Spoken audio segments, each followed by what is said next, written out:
Selamat malam teman-teman dan dosen-dosen dari Hukum Lingkungan Internasional.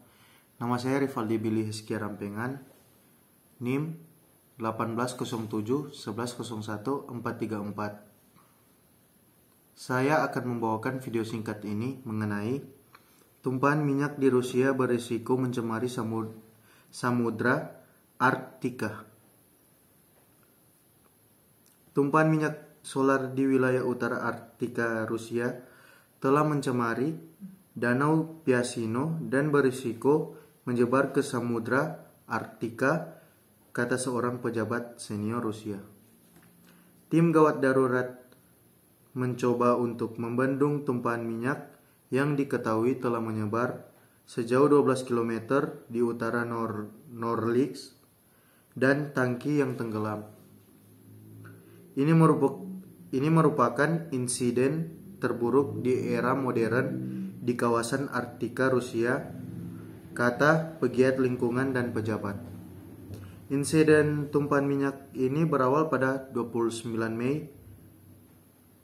Sebanyak 21.000 ton minyak ini mencemari sungai Ambarnaya dan lapisan tanah di sekitarnya.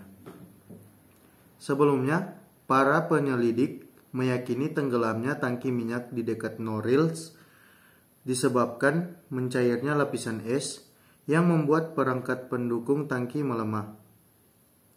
Kawasan Arktika mengalami peningkatan suhu udara yang tak biasa, kemungkinan sebagai gejala dari pemanasan global. Pembangkit listrik tempat tangki minyak tenggelam dioperasikan oleh anak perusahaan Norilsk Nickel, produsen nikel dan logam mulai jenis palladium terkemuka dunia. Danau Piasino merupakan cekungan dari sungai Piasina yang selanjutnya mengalir ke Laut Kara, bagian Samudra Arktika. Pada periode Oktober sampai Juni, sungai ini biasanya membeku. Tumpahan minyak telah masuk ke Danau Piasino, kata Gubernur wilayah Krasnoyarsk, Alexander As. Ini merupakan danau yang indah dengan panjang 70 km. Secara alami, menjadi tempat hidup yang baik untuk ikan dan biosfer. Katanya seperti dilaporkan kantor berita Interfax. Saat ini sangat penting untuk mencegah, tumpahan minyaknya masuk ke sungai Piasina yang akan mengalir ke utara.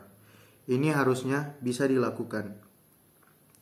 Tim pembersih telah menyangkut sebanyak 23.000 meter kubik tumpahan minyak seperti dilaporkan kantor berita Rusia dari RIA Novosti. Pencemaran akan memiliki dampak negatif terhadap air sebagai sumber kehidupan pada hewan yang mungkin meminum air ini, terhadap tumbuhan yang tumbuh di tepian sungai.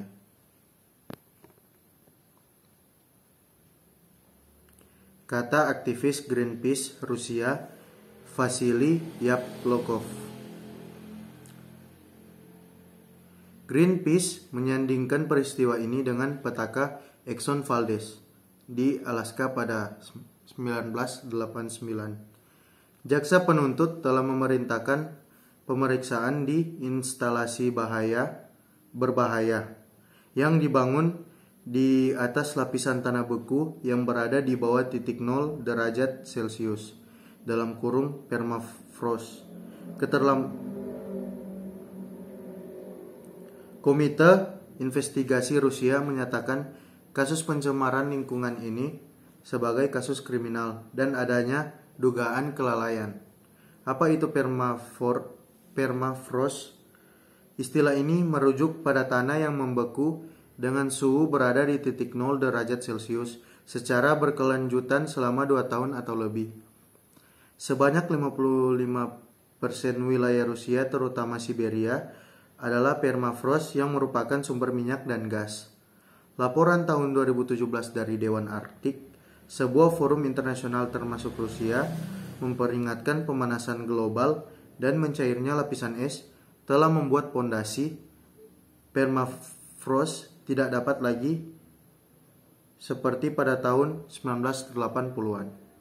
Laporan tersebut dari kantor berita Bloomberg menyebutkan infrastruktur minyak Rusia telah memperhitungkan dampak dari perubahan iklim tangki penyimpan minyak di semenanjung Yamal. Misalnya dipasang di atas pancang. Tumpahan minyak tersebut telah menjadi hamparan merah tua di Sungai Ambaraya.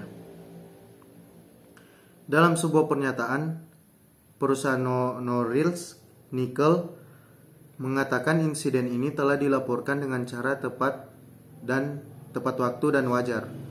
Perusahaan berjanji akan membayar operasi pembersihan tumpahan minyak yang diperkirakan mencapai 146 juta US dollar. Norilsk dikenal sebagai sumber titik polusi.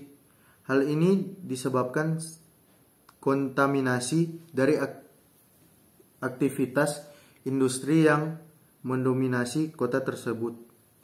Pada 2016, Norilsk Nickel mengakui bahwa ada sebuah kecelakaan di salah satu pabriknya yang menyebabkan sungai di dekat kawasan tersebut berubah menjadi warna merah.